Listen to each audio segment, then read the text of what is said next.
Hello, এখনকার দিনে যেটা সব থেকে বেশি ট্রেন্ডে চলছে কি বাবা মা বাড়ি থেকে মানছে না, চলো গিয়ে পালিয়ে বিয়ে করে নিই। কিন্তু এই ভিডিওটা পুরোটাই ছেলেদের জন্য। কারণ দেখো, প্রত্যেকটা ছেলেই কোনো কোনো মেয়ের সাথে রিলেশনে যায় যারা মিনিমাম ছেলেটার থেকে 3-4 বছরের ছোট হয় যে মেয়েগুলো। তো সেই জন্য এই ভিডিওটা সেই ছেলেদের জন্য যারা তোমাদের গার্লফ্রেন্ড আছে, তারা মাইনর, তারা 18 বছরের বয়সের কম। আর যখন তুমি তাদের সাথে পালিয়ে যাচ্ছ,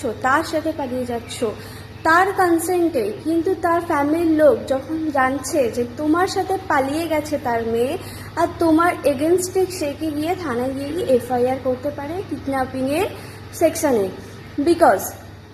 কারণ তার মেয়ে এখনও মাইনর গার্ল, আর আইনে লেখাই আছে যে মাইনর গার্লের উইদাউট কনসেন্ট কোনো কিছুই কি ভ্যালিড না।